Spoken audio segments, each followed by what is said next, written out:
नमस्कार दोस्तों, स्वागत है आप सबका आज के इस नए वीडियो में।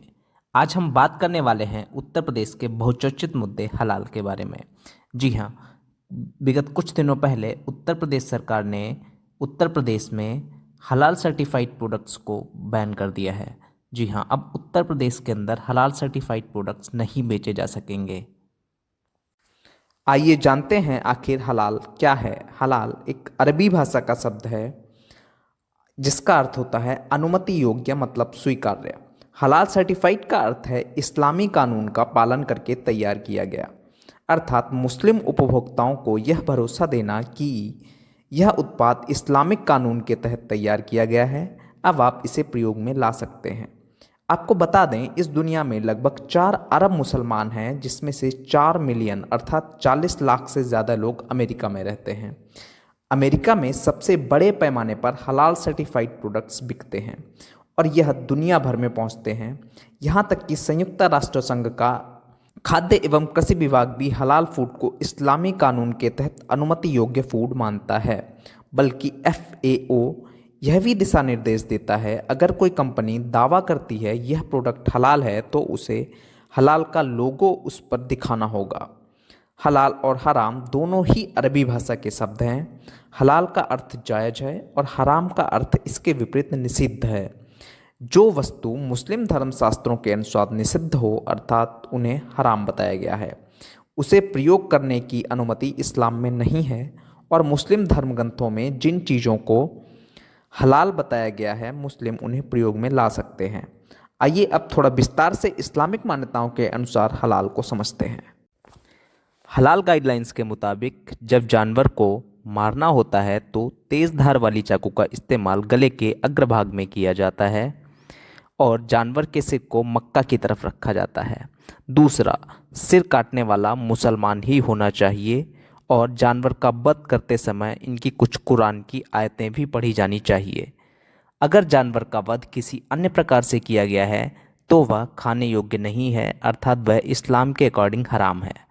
और साथ ही साथ इस्लाम यह भी कहता है कि मारने से पहले जानवर को अच्छी तरह से खिला पिला लेना चाहिए। इस्लाम में ऐसे जानवर का मांस हराम है जो पहले से ही मृत हो। ब्यूटी प्रोडक्ट्स में अल्कोहल का इस्तेमाल जिन ब्यूटी प्रोडक्ट्स में किया जाता है, इस्लाम के अनुसार वह हराम है। जिन प्रोडक्ट्स में सूअर की चर्बी का इस्तेमाल किया जाता है, इस्लाम के अनुसार वह इस्लाम में हराम है। अर्थात बाकी जानवरों का मांस यूज किया जा सकता है, लेकिन एक स्पेसिफिक कुछ जानवर हैं उनका मांस अगर आप यूज़ करते हो तो वह इस्लाम के लिए हराम है। कहते हैं आखिर कंपनियां हलाल सर्टिफिकेशन कराती क्यों हैं। तो अब जानें, सबसे पहले तो अगर आपका प्रोडक्ट्स हलाल सर्टिफाइड नहीं है तो मुस्लिम देशों में उन प्रोडक्ट्स का निर्यात नहीं किया जा सकता है। बहुत सारे मुस्लिम देश ऐसे हैं जो हलाल सर्टिफाइड प्रोडक्ट्स को ही वहाँ पर सेल करने के लिए अलाउ करते हैं, इसलिए कंपनियां हलाल सर्टिफाइड करवाती हैं। पिछले कुछ दशकों से मजहबी मान्यताओं के आधार पर हलाल सर्टिफिकेशन बहुचर्चित रहा है। हाल ही में यूरोप में बेल्जियम में हलाल सर्टिफिकेशन पर यूरोप की बेल्जियम की अदालत में एक फैसला आया था कि आप जानवरों को बेहोश किए बिना नहीं मार सकते हैं। मजहबी स्वतंत्रता के नाम पर वहाँ पर मुसलमानों ने इस बात का विरोध किया था। सबसे महत्वपूर्ण बात यह है कि भारत में बहुचर्चित कंपनियां जैसे मैकडोनल्ड, डोमिनोज और जोमेटो जैसी कंपनियां इस सर्टिफिकेशन के साथ काम करती हैं, लेकिन यह सर्टिफिकेशन भारत सरकार के द्वारा नहीं दिया जाता है।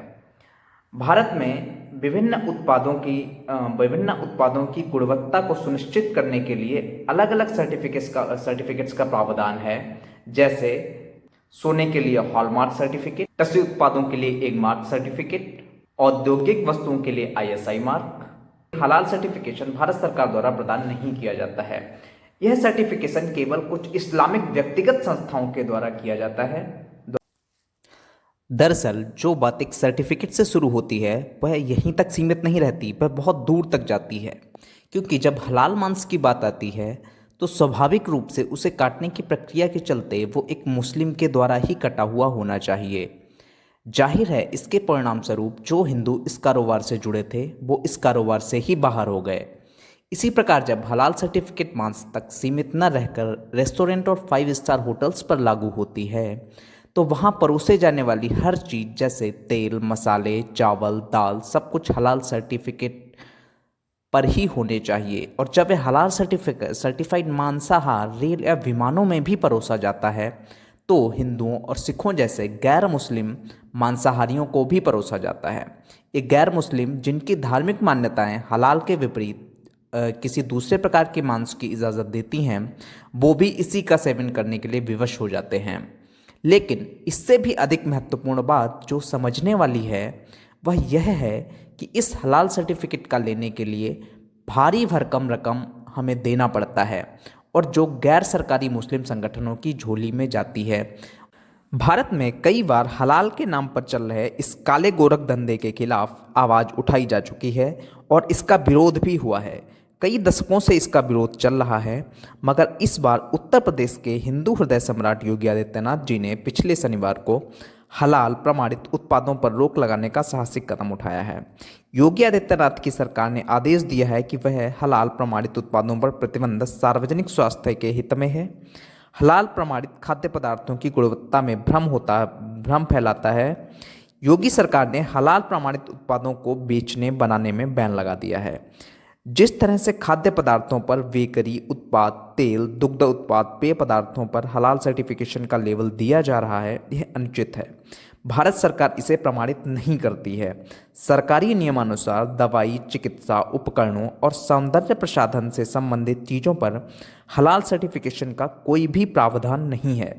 औषधि और प्रसाधन सामग्री के अधिनियम 1940 के अनुसार भी इसका कोई प्रमाणीकरण नहीं है। किसी भी दवा, सौंदर्य प्रसाधन पर हलाल सर्टिफिकेशन दंडनीय अपराध है। साथ ही साथ खाद्य पदार्थों को हलाल सर्टिफिकेशन खाद्य पदार्थों के बारे में भ्रम फैलाता है। लेकिन अब उत्तर प्रदेश सरकार ने इस पर बैन लगाकर बहुत ही सराहनीय कदम उठाया है, जो राष्ट्रहित के लिए बहुत आवश्यक था और यह साहसिक कार्य योगी सरकार ही कर सकती थी।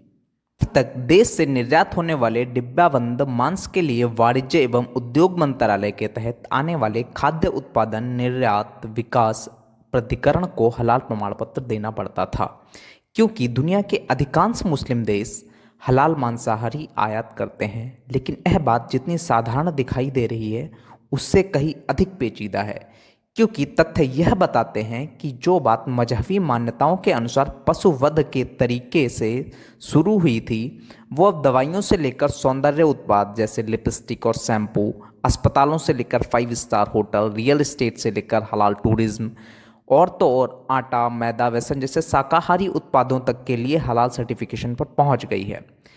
आयुर्वेदिक औषधियों के लिए भी हलाल सर्टिफिकेट। ऐसा क्यों है? क्योंकि जो भी कंपनी अपना सामान मुस्लिम देशों को निर्यात करती है, उन्हें इन देशों को यह सर्टिफिकेट दिखाना आवश्यक होता है। अगर हलाल फूड मार्केट के आंकड़ों की बात करें तो यह वैश्विक स्तर पर 19% की है, जिसकी कीमत लगभग $2.5 ट्रिलियन के अकॉर्डिंग बैठती है। आज मुस्लिम देशों में हलाल सर्टिफिकेट उनकी जीवन शैली से जुड़ गया है। वे इस उत्पाद को नहीं खरीदते हैं जिस पर हलाल सर्टिफिकेशन नहीं हो। हलाल सर्टिफिकेट वाले अस्पताल में इलाज, हलाल सर्टिफिकेट वाले कॉम्प्लेक्स में फ्लैट और हलाल टूरिज्म देने वाली एजेंसी से यात्रा, यहाँ तक कि हलाल की मिंगल जैसी डेटिंग वेबसाइट भी है। मांस से आगे बढ़कर चावल, आटा, दालों, कॉस्मेटिक जैसी वस्तुओं के हलाल सर्टिफिकेशन के कारण अब यह रकम धीरे धीरे एक ऐसी समानांतर अर्थव्यवस्था का रूप लेती जा रही है जिस पर किसी भी देश की सरकार का कोई नियंत्रण नहीं है और इसीलिए यह एक वैश्विक चिंता का विषय भी बनता जा रहा है। कुछ दिनों पहले ऑस्ट्रेलियाई नेता जॉर्ज क्रिस्टनसेन ने यह चिंता व्यक्त करते हुए कहा था कि हलाल अर्थव्यवस्था का पैसा आतंकवाद के काम में लिया जा सकता है। वहीं अंतर्राष्ट्रीय लेखक नसीम निकोलस ने अपनी किताब स्किन इन द गेम में इसी विषय पर द मोस्ट इंटॉलरेबल विंस जो लेख है उसमें इस बात का विवरण किया है। उसमें उन्होंने यह बताया है कि अमेरिका जैसे देश में मुस्लिम और यहूदियों की अल्पसंख्यक आबादी कैसे पूरे अमेरिका में हलाल मांसाहार की उपलब्धता मुमकिन करा देते हैं। अमेरिका, ऑस्ट्रेलिया और यूरोप के देश इस बात को समझ चुके हैं कि मजहबी मान्यताओं के नाम पर हलाल सर्टिफिकेट के जरिए एक आर्थिक युद्ध की आधारशिला रखी जा रही है, जिसे हलालोनोमिक्स भी कहा जा रहा है। यही कारण है कि ऑस्ट्रेलिया की दो बड़ी मल्टीनेशनल कंपनी कैलॉग्स और सैनिटेरियम ने अपने उत्पादों के लिए हलाल सर्टिफिकेट लेने से यह कहते हुए इनकार कर दिया कि उनके उत्पाद शुद्ध शाकाहारी होते हैं, इसीलिए उन्हें हलाल सर्टिफिकेशन की कोई आवश्यकता नहीं है। लेकिन यह दुर्भाग्यपूर्ण है कि हमारे देश में राष्ट्रवाद की बात करने वाले बाबा रामदेव तक अपने शाकाहारी औषधीय उत्पादों का हलाल सर्टिफिकेशन करवाने के लिए मुस्लिम संगठनों को भारी भरकम फीस देते हैं।